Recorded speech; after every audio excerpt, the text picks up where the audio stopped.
Jadi belajar itu lebih bermakna, belajar itu lebih semangat. Apalagi merubah anak yang guru yang hebat itu yang merubah anak seperti ini. Anak-anak gimana kabarnya? Masih gini ya, tapi dengan Pak Sahabat, wah, itu adalah guru yang hebat.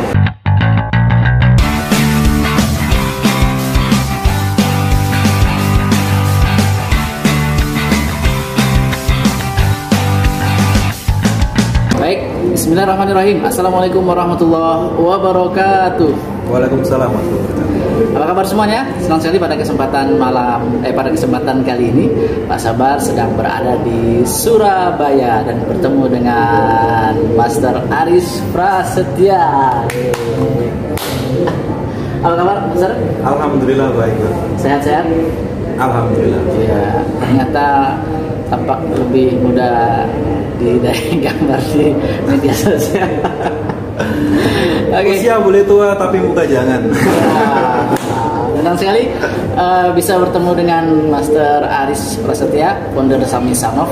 Pada kesempatan kali ini Pak Sabar ada kegiatan di Surabaya dan berkesempatan untuk bisa bertemu dengan Master Aris Prasetya. Kita akan bincang-bincang sejenak tentang inovasi guru. Nah, beliau sudah expert di bidang pengembangan inovasi. Demikian, Master.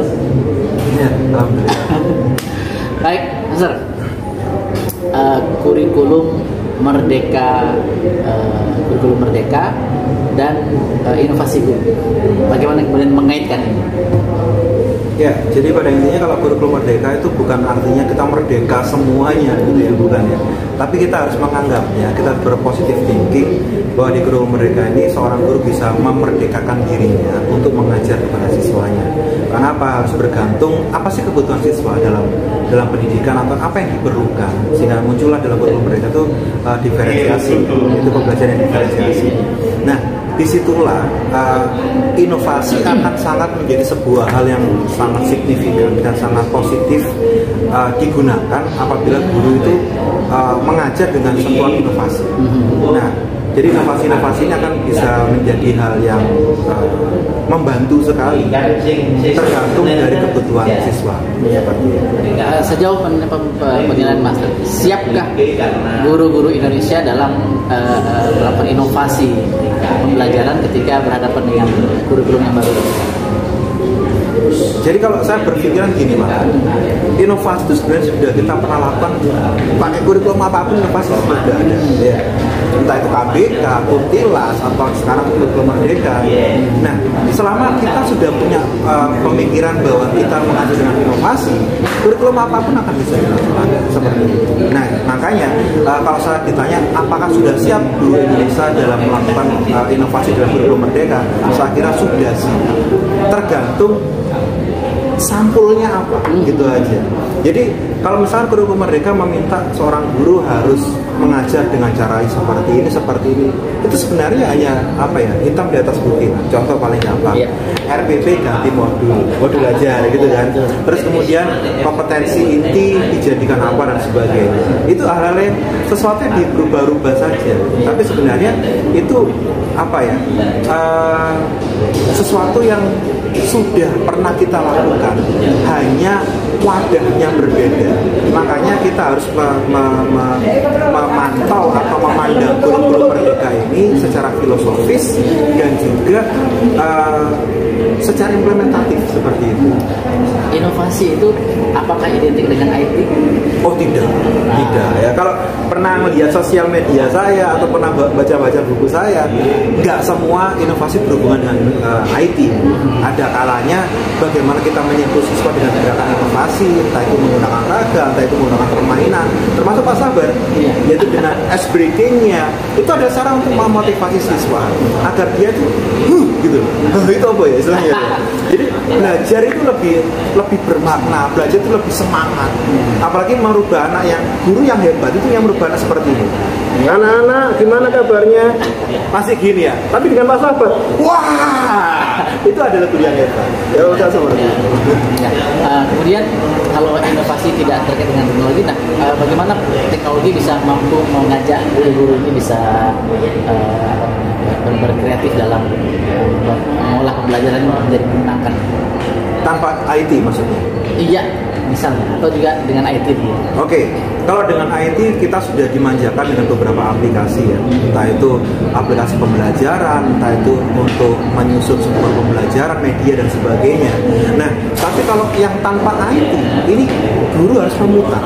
Karena kenapa? Memutar otaknya untuk mencari sebuah sentuhan tahapan-tahapan dalam pembelajaran, sehingga dia sintaknya menguasai, tujuannya dikuasai, sehingga siswa itu akhirnya tahu arahnya kemana dalam belajar itu.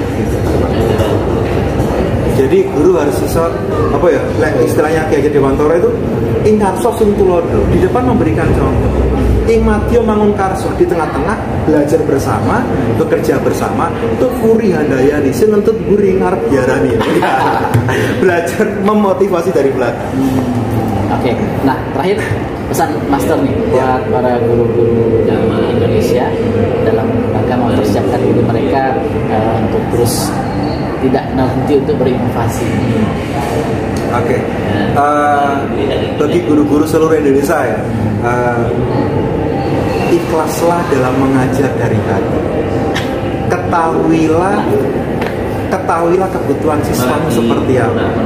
Jadi ini semua guru wajib seperti itu. Karena kenapa? Nanti kalau kita mau berinovasi, awal itu udah ya, jangan inovasi saya harus seperti Pak Sabar nih, ngejar view sampai jangan berpikir langsung dapat 100.000 subscriber, jangan gitu, jangan. Tapi dari hati dulu. Jadi berinovasilah dari hati, pahami apa yang dibutuhkan siswa Anda. Yang ketiga, tuluslah untuk mengabdi.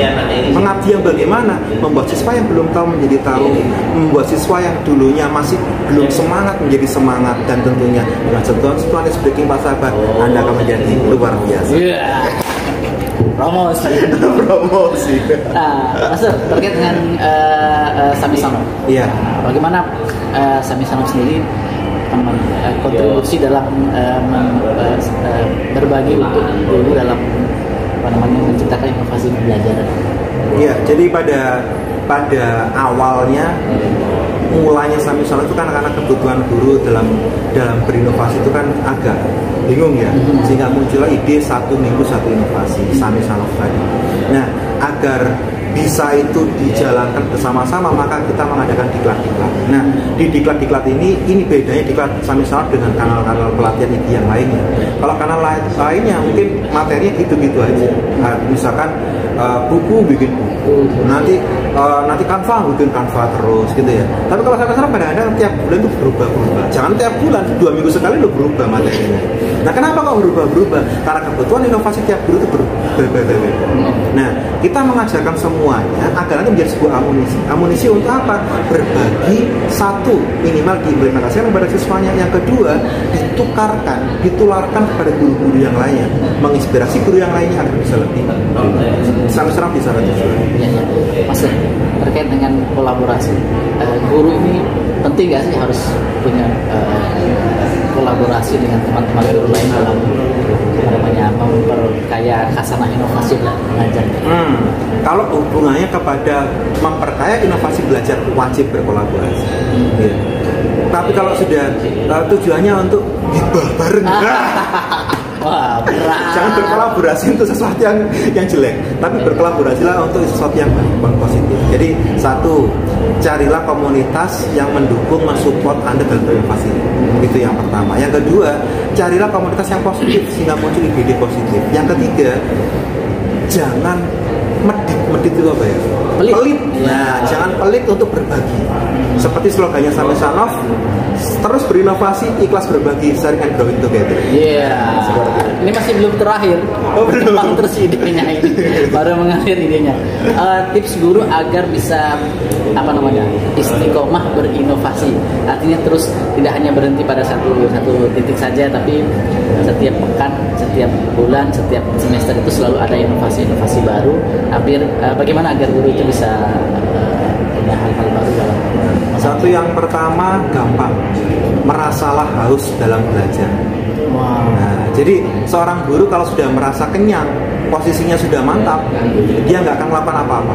Udah posisinya nyaman gitu? Nyaman. Pangkat tinggi, gaji tinggi, suruh ngajar, main WA. Sudah mau pensiun. Maka apa? Tetaplah haus dalam belajar. Sehingga apa? Nanti kalau kita menemukan sesuatu yang baru, kita mau mengadopsinya. Satu, adopsi. Yang kedua, coba adaptasikan. Baru kita coba berimitasi dan melakukan inovasi. Itu cara-cara Ihsan Sanad yang selalu dilakukan. Jangan malu untuk mencari sesuatu yang baru. Misalkan contoh, Pak Sabar punya inovasi, saya adopsi. Saya coba adaptasi dengan siswa saya atau kelas saya, ternyata enjoy. Maka saya coba untuk berimitasi, saya tiru. Nah, setelah meniru, saya kasih sesuatu sentuhan yang baru. Berarti saya mencoba untuk berinovasi.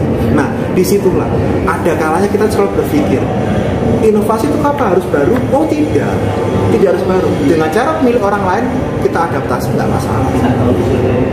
Tetaplah merasa haus. Itu yang penting. Haus inovasi. Masih lanjut ini. Terus.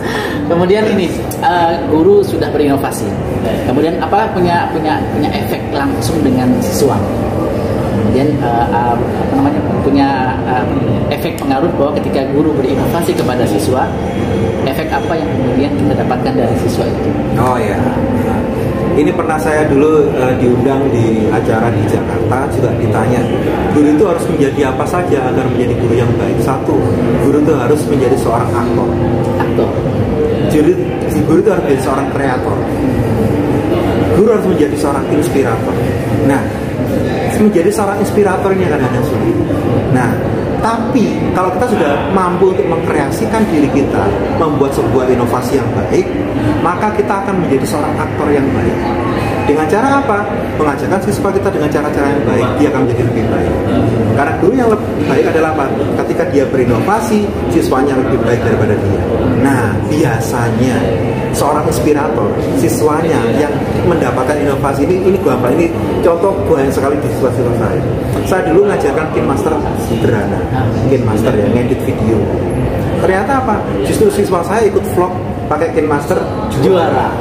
Terus kemudian saya bikin sesuatu sederhana lah, bikin aplikasi sederhana pakai app Geyser waktu itu. Ternyata dia mendesain dapat. Ini ada siswa saya yang kemarin bikin film Pertempuran Surabaya pakai kartun. Itu salah satunya ada siswa saya, alumni SMA 2. Itu gara-garanya apa? Dulu saya tantang bikin kartun sederhana. Ternyata apa? Dia bisa. Dan komik ya? Komik. Yeah. Komik strip, dulu masih ingat ya, di sana ada komik strip, ada namanya apa lagi, Comic Lab, ya macam-macam. Itu menggunakan Plotagon, menggunakan semacam-macam lah gitu ya. Canva juga bisa. Nah, di situ apa? Efeknya adalah ketika siswa itu bisa lebih baik daripada kita, bisa lo seperti itu. Oke, Master, ini benar-benar terakhir. Oke, pesan agar guru-guru Indonesia ini bisa terus berada dalam track yang benar sesuai dengan pesan dari Ki Hajar Dewantara. Teruslah belajar dengan mengajar, menjadi orang yang terus belajar dan mendidik siswa agar bisa menjadi anak yang berguna di nanti. Iya. Baik, demikian pembicaraan kita malam hari ini bersama dengan Master Aris Prasetya. Seru sekali. Tadi kita jalan-jalan ngopi keliling kota Surabaya, dan mudah-mudahan bagi teman-teman yang belum pernah bertemu dengan Master Aris Prasetya, silakan berkunjung ke Surabaya, dan terima kasih sudah dijamu oleh Master Aris pada kesempatan kali ini. Semoga berkah dan bermanfaat. Demikian Pak Sabar bersama dengan Master Aris. Assalamualaikum warahmatullahi wabarakatuh. Bye bye.